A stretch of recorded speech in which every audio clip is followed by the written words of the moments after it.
Global warming को देखते हुए मनुष्य दूसरे ग्रह पर बसने की सोच रहा है, जिसमें मून और मार्स मोस्ट प्रेफर्ड प्लेस हैं। इन फ्यूचर मून पर ह्यूमन लाइफ पॉसिबल होने जा रहा है। हम चांद पर बसने जा रहे हैं। ये सुनने में कितना अच्छा लगता है ना। लेकिन दोस्तों, चांद पर लाइफ की पॉसिबिलिटी उतनी ही है जितना कि एक निडल होल से एलिफेंट को क्रॉस कराना है। लेकिन ये मैं नहीं कह रहा, बल्कि दुनिया कहती है। झूठ बोल रहा है। और अगर ये सच है तो एक बहुत बड़ा सवाल जो सामने आता है वो ये है कि अगर मून पर लाइफ की पॉसिबिलिटी नहीं है तो दुनिया भर की स्पेस एजेंसियां मून के पीछे क्यों पड़ी है? क्यों मून पर जाने को करोड़ों अरबों रुपए खर्च किए जा रहे हैं? तो चलिए इसे डिटेल में जानने की कोशिश करते हैं। देखिए, दुनिया भर के साइंटिस्ट ये जानते हैं कि मून पर लाइफ पॉसिबिलिटी बहुत कम है। कितना भी कर लो, अर्थ के जैसा एटमॉस्फेयर बना ही नहीं सकते। बट फिर भी सिंपल भाषा में कहें तो इसका कारण साइंटिफिक रिसर्च में एडवांसमेंट लाना, नेशनल प्रेस्टीज, डिफरेंट कंट्रीज को यूनाइट करना, फ्यूचर के लिए ह्यूमन सर्वाइवल को सुनिश्चित करना और दूसरे देश के खिलाफ मिलिट्री और स्ट्रेटेजिक डेवलपमेंट करना शामिल है। और साथ में अर्थ के नेचुरल रिसोर्सेस खत्म होने के बाद मून से लाया जाएगा, जो कि मून पर भरपूर मात्रा में पाया गया है।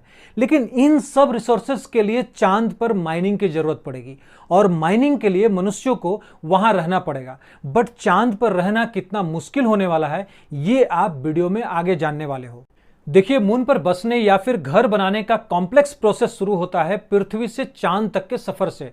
तो सबसे पहली बात तो यह है कि चांद पर मैन्ड स्पेस क्राफ्ट को लैंड कराना ही बहुत मुश्किल और महंगा है। अगर आप देखें तो 14 जुलाई को चंद्रयान 3 लॉन्च किया, जिसे पहुंचने में लगभग 1 महीने लग जाएंगे, वो भी बिना मैन्ड स्पेस क्राफ्ट के। और टोटल बजट की अगर बात करें तो 74.6 मिलियन रुपए है। और ये जो कॉस्ट है, ये दुनिया भर की स्पेस एजेंसियों से बहुत ही कम है। अगर हम दूसरे देशों की बात करें और अमेरिका का आर्टेमिस 2 के प्लान के बजट का एग्जाम्पल ले लें तो सिर्फ 4 लोगों को चांद तक ले जाने का कॉस्ट $880 मिलियन होने वाला है।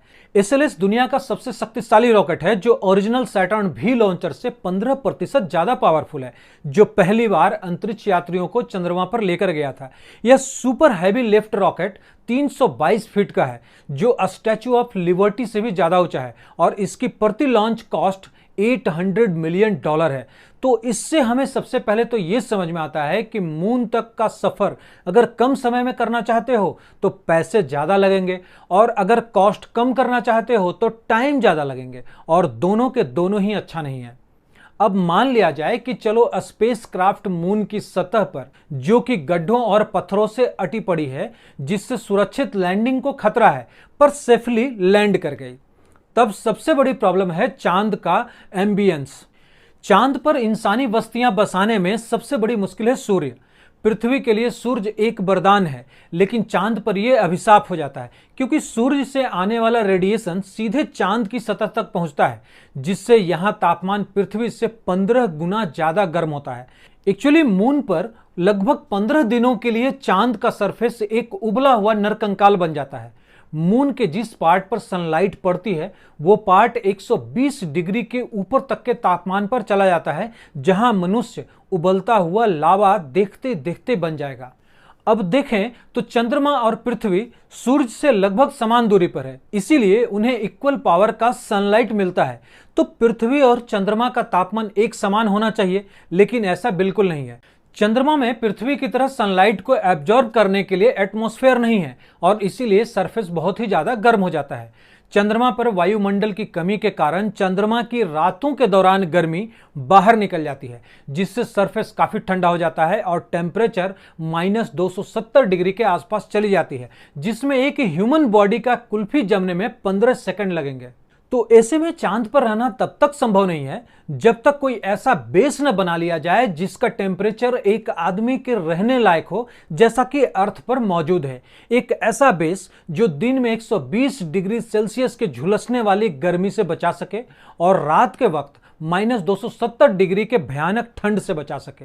अगर बेस बनाने की बात करें तो एक ईंट से लेकर पानी तक और स्टील से लेकर मशीनरीज तक हमें पृथ्वी से ही लेकर जाना होगा। नासा की एक रिपोर्ट की माने तो अंतरिक्ष में कुछ भी भेजने की करंट कॉस्ट $10,000 प्रति पाउंड है। इसका मतलब अर्थ से एक ईंट को मून तक पहुंचाने में $1,00,000 लगेंगे। अगर हम कोई ब्रिक बनाने वाली मशीन मून पर ले जाने को सोचें तो उसका वजन इतना होगा कि उसे भेजने के पहले उस पर आने वाला कॉस्ट के बारे में हमें करोड़ों बार सोचना होगा। तो ये काम पॉसिबल हो सकता है 3D प्रिंटर से। इसीलिए नासा ने चंद्रमा पर स्ट्रक्चर के लिए 3D प्रिंटर बनाने के लिए आइकॉन को $57 मिलियन दिए हैं। मून पर यूज के लिए डेवलप किए जा रहे प्रिंटर को ओलंपस कहा जाता है और यह एक क्रेन से जुड़ी हुई मशीन होगी जिसे चंद्रमा तक ले जाया जाएगा और यह खुद मनुष्यों के रहने लायक बेस बना देगा। इस प्रिंटर को 2026 में चंद्रमा के सरफेस पर उतरने की उम्मीद है। अगर प्रिंटर ने बेस बना लिया तो चांद पर ऑक्सीजन नहीं है। साइंटिस्ट का कहना है कि वास्तव में चंद्रमा पर इनफ ऑक्सीजन है, लेकिन यह गैस के रूप में नहीं बल्कि चंद्रमा को ढकने वाली चट्टान की परत और फाइन डस्ट जिसे रेजोलिथ कहा जाता है के रूप में मौजूद है। और चंद्रमा का रेजोलिथ लगभग 45% ऑक्सीजन से बना हुआ है।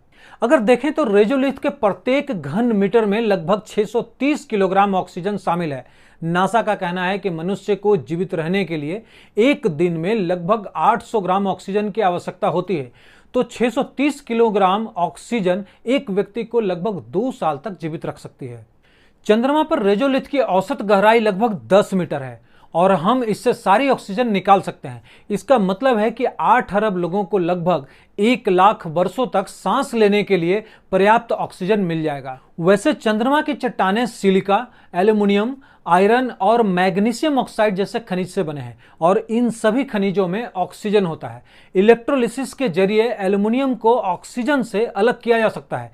यह एक बहुत ही सिंपल प्रोसेस है, लेकिन बहुत ही ज्यादा एनर्जी कंज्यूम करती है। रेजोलिथ से ऑक्सीजन निकालने के लिए भी एडिक्वेट इंडस्ट्रियल इक्विपमेंट की रिक्वायरमेंट होगी।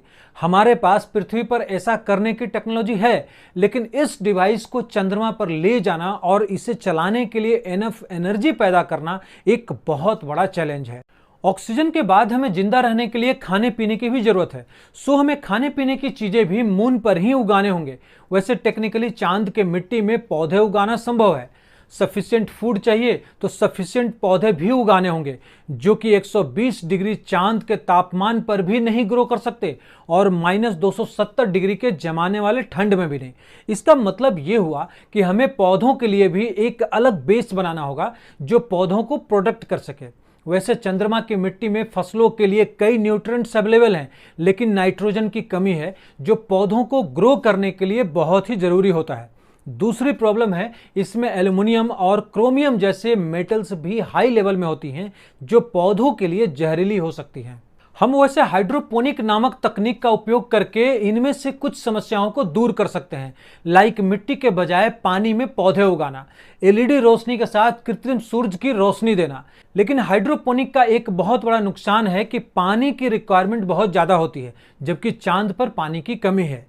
खाना और हवा के बाद पानी की भी जरूरत पड़ेगी, जिसे अर्थ से कैरी करना आसान काम नहीं है। तो बेहतर यह होगा कि हम चंद्रमा पर पानी खोजें। हालांकि चंद्रमा पर कोई लिक्विड फॉर्म में पानी नहीं है, लेकिन बर्फ के रूप में मौजूद है। रोवर्स इस बर्फ को ढूंढ सकते हैं, ड्रिल कर सकते हैं और इकट्ठा कर सकते हैं। चांद पर बसने वाले इस पानी का उपयोग पीने के लिए करेंगे और रॉकेट इंजन के लिए हाइड्रोजन और ऑक्सीजन भी निकाल सकेंगे। इन सभी चीजों के लिए अल्टीमेटली हमें चाहिए होगा एनर्जी, और उसका एक ऑप्शन है सोलर पैनल का यूज। लेकिन प्रॉब्लम यह है कि सोलर पैनल 14 दिनों तक लगातार बिजली का उत्पादन करेंगे। इसके बाद 2 सप्ताह तक अंधेरा हो जाने की वजह से ये कोई भी इलेक्ट्रिसिटी नहीं दे पाएगा। इसका मतलब यह हुआ कि 14 दिनों तक हमें इन्वर्टर जैसी चीजों पर डिपेंडेंट होना पड़ेगा।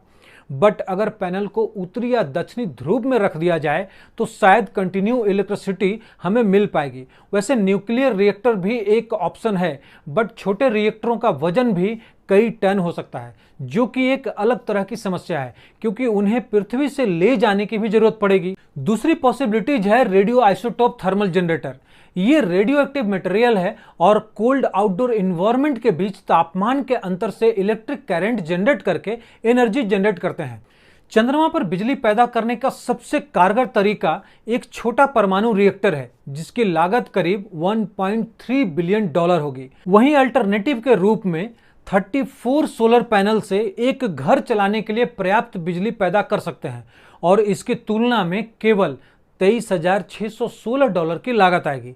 बट हर अल्टरनेटिव को देखने के बाद सोलर पैनल सबसे अच्छा ऑप्शन है। इन सब के बाद भी हम मून के सरफेस पर खुले में नहीं घूम सकते। इसके लिए हमें स्पेस सूट चाहिए, जो हमें ना सिर्फ मून पर रेडिएशन से बचाएगा, बल्कि स्पेस में बहुत सारे छोटे छोटे पार्टिकल्स उड़ते हैं जो सिंपल कपड़े को फाड़ सकती हैं, उससे भी बचाएगा।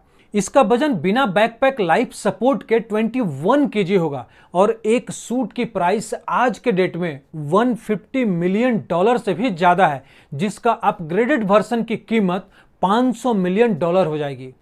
अब अगर एक एस्टिमेट देखें तो हम पाएंगे कि मून पर रहने का मंथली कॉस्ट $3,25,067 होगा। पहला घर बनाने में 48,04,54,063 होगा। दूसरे घरों के निर्माण में लागत आएगी करीब $40,06,65,642। परमाणु रिएक्टर की अगर सुविधा चाहिए तो $1.3 बिलियन। एक घर में सौर पैनलों पर खर्च $23,616 आएगा। इन सारे खर्चों को जोड़ने के बाद डिसाइड कर आप बताना कि मून पर रहने को तैयार हो। अपने विचार कमेंट में देना।